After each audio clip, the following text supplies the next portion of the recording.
কাল সর্বদলীয় বৈঠকের পর ঐক্যমত্যের ভিত্তিতে ঘোষণা করা হবে জুলাই প্রোক্লেমেশন।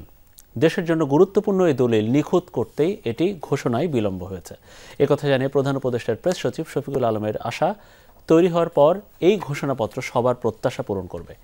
এ বিষয়ে জাতীয় নাগরিক কমিটির মুখ্য সংগঠক বলছেন, প্রোক্লেমেশনের জন্য পর্যাপ্ত সময় দেওয়া হয়েছে সরকারকে।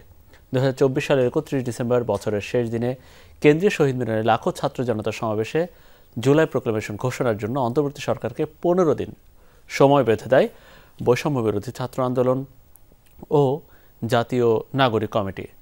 এই ঘোষণা নিয়ে প্রধান উপদেষ্টার প্রেস সচিব শফিকুল আলম জানিয়েছেন, এটি ছাত্র জনতার গণ অভ্যুত্থানের দলিল, তৈরি করা হবে সবার মতামতের ভিত্তিতে। তার আশা, দেরি হওয়ার কারণ বুঝবে ছাত্র জনতা।